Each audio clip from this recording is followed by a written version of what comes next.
नमस्ते, थर्ड आई में आपका स्वागत है। आज एक अजीब-सी चीज़ इसलिए हुई, अजीब मैं इसलिए बोल रहा हूँ कि अ, केंद्र सरकार ने, यूनियन गवर्नमेंट ने एक सर्कुलर निकाला और जिसके अनुसार पूरे देश में एक कवायद की जा रही है कि भई पूरे देश में रथ चलाए जाएँगे और उसका नाम है विकसित भारत संकल्प यात्रा।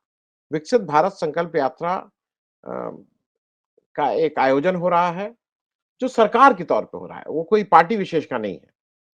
और उसमें ये कहा गया है कि जो रथ प्रभारी होंगे, इनको रथ की ज़िम्मेदारी होगी, जैसे अश्वमेध यज्ञ में भई सबको ज़िम्मेदारी थी ना कि आप कैसे घोड़ा लेके जाइए और कैसे विश्व विजयी बनाइए। तो इस बार जो ये यज्ञ है, इसमें पार्टी के लोग अब नहीं जाएँगे। पार्टी के लोग नहीं बताएँगे कि बीजेपी ने क्या अच्छा-अच्छा काम किया। अब ये काम सरकारी अधिकारियों से लिया जाएगा कि जाइए और बताइए कि ये जो मोदी सरकार है, इसने कितने अच्छे-अच्छे काम किए। इसके लिए जॉइंट सेक्रेटरी, डायरेक्टर और डिप्टी सेक्रेटरी लेवल के लोगों की मांग है। ये जो विकसित भारत संकल्प यात्रा है, ये 25 नवंबर से 25 जून तक चलेगी। करीब-करीब 7 हफ्ते की है और इसमें देश के 765 जिले और 2,69,000 ग्राम पंचायतों को कवर किया जाएगा। मतलब पूरे देश में एक-एक जिसको कहते हैं ना nook and corner of the country. अब इसमें जो जो महा जहाँ से क्यों ये चर्चा में हो रही है, इस पे चर्चा कर रहे हैं। वित्त मंत्रालय ने 18 अक्टूबर को एक पत्र लिखा इनकम टैक्स डिपार्टमेंट को और वो पत्र लिखा गया principal chief commissioner of income tax Delhi को, फिर उसकी कॉपी दी गई principal chief commissioner of income tax UP के और मतलब अलग-अलग लोगों उस टैक्स में ये लिखा गया उस पत्र में ये लिखा गया है कि आप इनकम टैक्स डिपार्टमेंट के कम से कम जो इनको लिखा गया है दिल्ली वाले को, इनको कहा गया आप कम से कम 15 अफसरों को नॉमिनेट कीजिए। इधर यूपी वालों से कहा गया 7-7 करिए मतलब अलग-अलग जगह किया गया है। और इस पत्र में हवाला दिया गया है, रेफरेंस दिया गया है डिपार्टमेंट ऑफ पर्सनल के 17 अक्टूबर के लेटर का। 17 अक्टूबर को डिपार्टमेंट ऑफ पर्सनल और उसके साथ एनक्लोज़ किया गया है। और डिपार्टमेंट ऑफ पर्सनल ने एक लेटर लगाया है कृषि मंत्रालय का, 14 अक्टूबर का। तो मतलब ओरिजिनली 14 अक्टूबर का एक लेटर है, फिर उसके बाद डिपार्टमेंट ऑफ पर्सनल का है 17 का और 18 का ये लेटर फाइनेंस का है, वित्त मंत्रालय का है।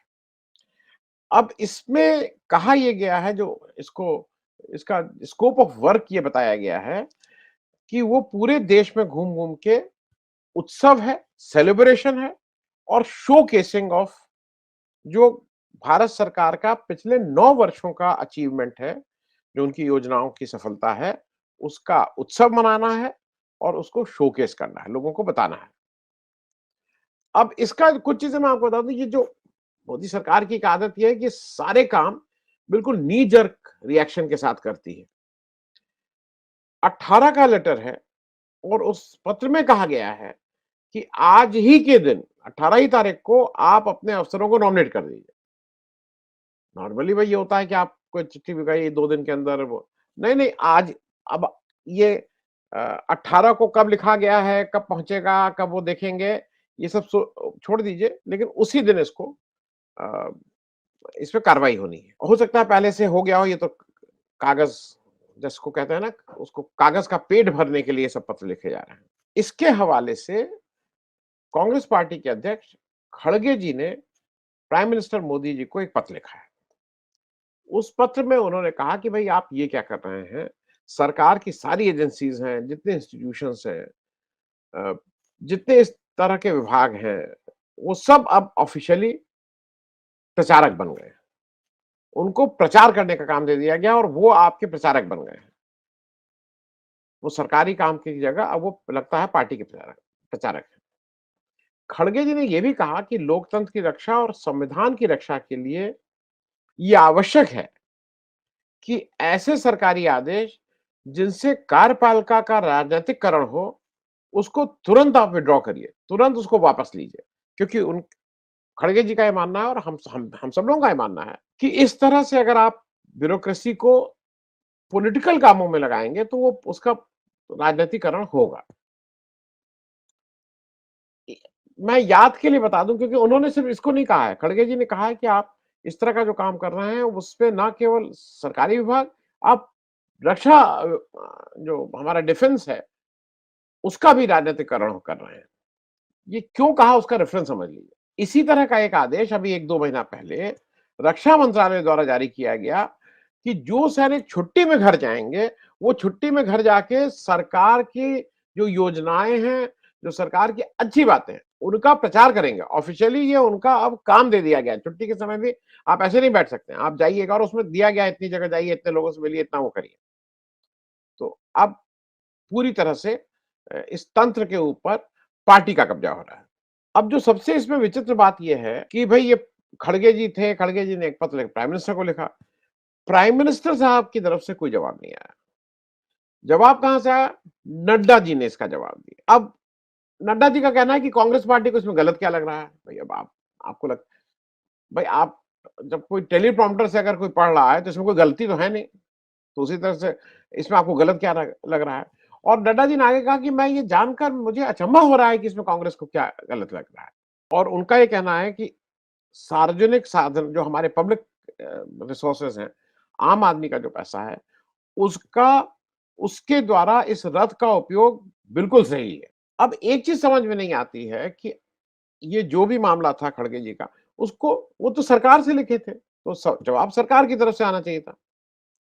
ये पार्टी क्यों जवाब दे रही है? क्या सरकार और पार्टी एक ही है? हालाँकि ये सबको पता है कि सरकार और पार्टी एक ही है, लेकिन कम से कम जिसको कहते हैं ना शर्म लिहाज़ होता है कि आदमी ये दिखाता है नहीं सरकार अलग, पार्टी अलग। सरकार और पार्टी एक ही है। क्योंकि इस तरह की बातें कई बार हो चुकी हैं।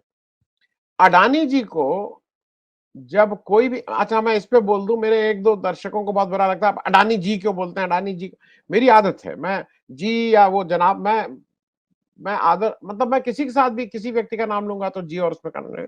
तो इसलिए अगर आपको भाई बुरा लग रहा है तो इसका इसका मेरे पास बहुत इलाज नहीं क्योंकि मैं तू तड़ाक वाला नहीं हूँ। मैं उस तरह की भाषा नहीं बोल पाता हूँ। मेरे किसी कुछ-कुछ लोगों को बहुत ऑब्जेक्शन है कि आप अडानी जी क्यों बोलते हैं, अडानी जी क्यों बोलते हैं? खैर, तो अडानी जी का जब नाम आता है और कांग्रेस की तरफ से कोई कांग्रेस या विपक्ष या इंडिया गठबंधन की तरफ से कोई अडानी बोल तो उसके बचाव में अडानी से ज्यादा बीजेपी के लोग आ जाते हैं। बीजेपी के मंत्री तक आ जाते हैं। बीजेपी पार्टी उसका बचाव में उतर जाती है, बीजेपी के मंत्री उतर जाते हैं, बीजेपी के जो जो मतलब बहुत से लोग उसमें उतर जाते हैं। इसका क्या मतलब?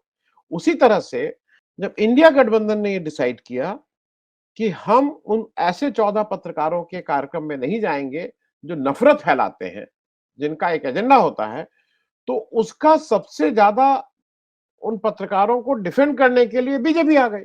बीजेपी से इसका क्या मतलब? भई ये इंडिया गठबंधन का अपना मामला है, उनको लगता है कि ये पत्रकार लोग ठीक काम नहीं कर रहे हैं और वो नफ़रत फैलाते हैं और उनका कहना है कि हम नफ़रत फैलाने वाले किसी भी काम में पार्टिसिपेट नहीं करेंगे, तो इससे बीजेपी का क्या लेना-देना? भई आपकी कोई साठगांठ है क्या उनसे?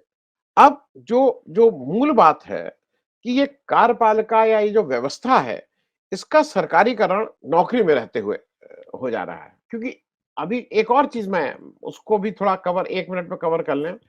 बहुत से आपको अब आजकल उदाहरण दिखाई दे रहे हैं, जहाँ लोग नौकरी में हैं, आज इस्तीफ़ा दिए और सरकारी नौकरी में ये मान लीजिएगा, आज इस्तीफ़ा दिए, कल टिकट मिला, परसों इलेक्शन जीत गए और वो अब बीजेपी के प्रचारक हो। तो क्या ये जब उस दिन से पहले क्या ये निष्पक्ष रहे होंगे उस कुर्सी पे बैठ के? क्या ये अपने उस पद का उपयोग, दुरुपयोग, सदुपयोग जो भी है वो नहीं किए होंगे इलेक्शन के समय? और इस तरह के एक नहीं तमाम उदाहरण हैं। उत्तर प्रदेश के अभी 2022 के इलेक्शन में ईडी के एक डायरेक्टर साहब इन सर्विस छोड़े दूसरे दिन और वो पहले ही से बताना शुरू कर दिए थे कि हमें तो टिकट मिल रहा है, टिकट मिल रहा है। उनको टिकट मिल रहा था, इस्तीफा देते हैं, दूसरे दिन टिकट हो जाता है, इलेक्शन लड़ जाते हैं, जीत के आ गए। उत्तर प्रदेश में एक और कानपुर के पुलिस कमिश्नर साहब, अरुण साहब, पुलिस कमिश्नर हैं। आज इस्तीफा दिए, कल टिकट, परसों इलेक्शन। मैं ये इसलिए कह रहा हूं कि क्या ये लोग निष्पक्ष रहे होंगे? क्योंकि यहां तो एक अजीब सी चीज और है कि जैसे यहां चीफ जस्टिस ऑफ इंडिया पद से उठे और जाके मतलब राज्यसभा में पहुंच गए उस रूलिंग पार्टी के चलते। यहां जनरल साहब जो देश की रक्षा के सबसे बड़े पद पे बैठे हुए हैं, वो जब खत्म होता है अपना हालांकि उनको क्योंकि उनके डेट ऑफ बर्थ का चक्कर था, तो अब वो इस्तीफा था कि पहले छोड़े कि सुपर एनुएट हुए, वो एक कंट्रोवर्सी है, लेकिन वो जब बाहर निकले फौज से, तुरंत दूसरे दिन आइए इलेक्शन लड़ के। तो क्या इस देश के सर्वोच्च पद पे बैठे रहने वाले लोगों को निष्पक्ष होना ही नहीं चाहिए, दिखना भी चाहिए। और मैं ये बात इसलिए कह रहा हूं कि ये तो मान लीजिए फिर भी है भाई, नैतिकता की बात है, नहीं करना चाहिए वो। लेकिन आप सरकारी मतलब सरकारी लोगों से आप प्रचार करवाने लगी, और वो भी प्रचार एक पार्टी विशेष का, ये तो बिल्कुल ही गैर वाजिब है, अलोकतांत्रिक नहीं, सबको चाहिए बिल्कुल। मतलब इसकी जितनी भर्त्सना की जाए उतना कम है। ये कोई जनरल रथ यात्रा, अच्छा एक चीज और समझिए, ये कोई जनरल रथ यात्रा नहीं है, कोई जनरल नहीं है कि आप पब्लिसिटी की बहुत वैन्स घूमती रहती हैं, क्योंकि वो एक अलग, उसमें एक अलग पैसा कैसे निकाला जाता है, किसको कितना कट मिलता है, वो अलग बात है। ये साफ-साफ है कि ये 9 साल को ही प्रचारित करना है, 2014 के बाद को, जब देश आजाद हुआ 2014 में, उसके बाद की ही बातों को प्रचारित करना है। और कहा ये जा रहा है, एक्सप्लेनेशन ये दिया जा रहा है कि समाज के आखिरी व्यक्ति और वंचित वर्ग के को लाभ पहुंचाया, ये बात देख, अब वो भाषा को यहां गोलमोल कर दे रहे हैं। ये भी नहीं कह रहे हैं कि हम ये देखने, वो कह रहे हैं कि हम जो वंचित वर्ग हैं उन तक ये पहुंच रहा है, इसको हमें बताना है। एक तो रथ के लोग इसके लिए तो ट्रेंड नहीं है, न वो ऑडिटर हैं, वो मतलब ये क्या करना चाहते हैं? और दूसरा, ये ऐन आम चुनाव से पहले आपको एकदम से ये क्यों याद आया कि नहीं, नहीं इस तरह का कुछ काम किया जाता है जिसमें हम प्रचार करें सरकारी मशीनरी का उपयोग करके, सार्वजनिक पैसे का उपयोग करके, कि हमने क्या-क्या किया। मतलब पब्लिसिटी की भी हद है, और उसमें भी आप पब्लिसिटी में सरकारी मशीनरी को लगा रहे हैं। अब एक एक चीज़ बहुत कॉमन हो गई, और लोग उसपे अब उसको, मेरे ख्याल में लोग कहना भी छोड़ दिए हैं, टोकना भी बंद हो गया है। अब प्राइम मिनिस्टर कहीं भी जाते हैं तो वो एक सरकारी काम दिखाते हैं, और उसके साथ-साथ वो चुनाव रैली ज़रूर करते हैं। ये पिछले 4-6 साल का हम लोग सिलसिला देख रहे हैं।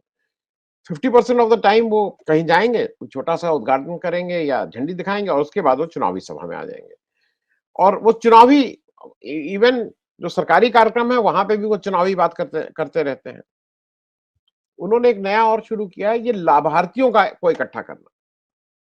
लाभार्थियों को इकट्ठा कर लो। उत्तर प्रदेश में वो जो प्राइमरी स्कूल के टीचर हैं, जो आंगनवाड़ी कार्यकर्ता हैं, जो आशा, जो हेल्थ वाली आशा बहुएँ बोला जाता है, एएनएम, उनको इकट्ठा कर लो। भई ये लोग तो नौकरी कर रहे हैं, एक आपके पास भीड़ हो गई, इन्हीं को भाषण दो, इन्हीं से ताली बजवाओ, इन्हीं से हाथ उठाओ, इन्हीं से जिंदाबाद मुर्दाबाद बोलो, और ये सब करो।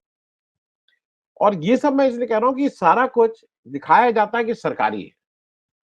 इस तरह के तमाम, आपको अगर याद हो, 1-2 नहीं, तमाम इस तरह के इंसिडेंट हुए थे, जब डीएम ने अपने सिग्नेचर से कहा था कि भई आप सरकारी वो लगाइए, बस लगाइए सरकारी, और वहाँ केवल चुनावी भाषण होता है। राज्यपाल की मौजूदगी में होता है। पार्टी के नारे और झंडे लगते हैं। मेरा एक एक एक व्यक्तिगत और चीज़ है, ये जो आप कर रहे हैं, आप कह रहे हैं आप 765 जिलों में जाएँगे, देश के हर जिले में जाएँगे, 2,69,000 पंचायतों में जाएँगे। आप मणिपुर के 16 जिलों में ज़रूर जाएँगे मुझे लगता है। क्या कहेंगे वहाँ? आपका सरकार का ये मुँह है कि वहाँ जाके कहें कि हम कितना अच्छा काम कर रहे हैं, और कितना अमन-चैन है, और कितनी प्रगति के पथ पर बढ़ रहे हैं? आप जम्मू-कश्मीर में तो बाहर बोल रहे हैं, जम्मू कश्मीर के, मणिपुर के 16 जिले हैं, जम्मू-कश्मीर में 20 जिले हैं। आप बड़ी-बड़ी बातें तो डींगे हाँक रहे हैं, बहुत अच्छा हो गया, बहुत अच्छा हो गया, इलेक्शन क्यों नहीं करवा रहे हैं? बहुत अच्छा हो गया। 370 के बाद सब कुछ और अच्छा इम्प्रूव हो गया, तो इलेक्शन करवाइए। आप इन जिलों में क्या जाके बोलेंगे? आप मणिपुर और जम्मू-कश्मीर में क्या जाके बोलेंगे? दूसरा, एक और चीज़ मैं चलते-चलते एक बता दूँ, आप ये सारा कुछ सेंट्रल गवर्नमेंट की निगरानी में क्यों कराना चाह रहे हैं? यूनियन गवर्नमेंट की निगरानी में। ये अफ़सर वो लिए जा रहे हैं जो यूनियन गवर्नमेंट जिनका करता-धरता है। ये स्टेट के लोग नहीं लिए जा रहे हैं, जबकि काम स्टेट में जाना है। स्टेट के लोगों से, लोग इनसे बेहतर काम करते। उनको ज़्यादा ज़मीनी हकीकत पता थी। लेकिन नहीं, मतलब यूनियन गवर्नमेंट की निगरानी में। और मुझे एक चीज़ और लगती है कि अंत में कहीं भी कोई भी काम करिए, अ, कुछ भी करिए, तो एक उसका ध्येय होता है, एक उसका लक्ष्य होता है, एक ऑब्जेक्टिव होता है। इस पूरी एक्सरसाइज का ऑब्जेक्टिव क्या है? क्यों कर रहे हैं? क्या लक्ष्य है? मतलब कुछ तो लक्ष्य होगा ना। आपको लगता है कि आपकी ये सब अच्छी-अच्छी बातें सुन के लोगों का वो मन बहलेगा, और लोगों को लगेगा कि आपने कितना बढ़िया काम कर दिया। मणिपुर में लोगों को लगेगा जब आप ये भेजेंगे रथ और घूम-घूम के रथ हल्ला मचाएगा और उसपे स्पीकर स्पीकर सब लगेंगे और दिखाएगा कि आपने कितना अच्छा काम किया है।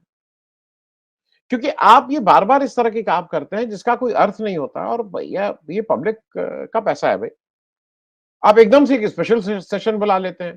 फिर आपको लगता है पहले बुला लेते हैं, फिर आप सोचना शुरू करते हैं कि अब क्या किया जाए, अब क्या किया जाए? फिर आप उसमें कहते हैं कि नहीं, नहीं, नहीं, वन नेशन वन इलेक्शन की हम एक कमिटी बना देंगे, उसको आप कुछ कन्फ्यूज़ करते हैं।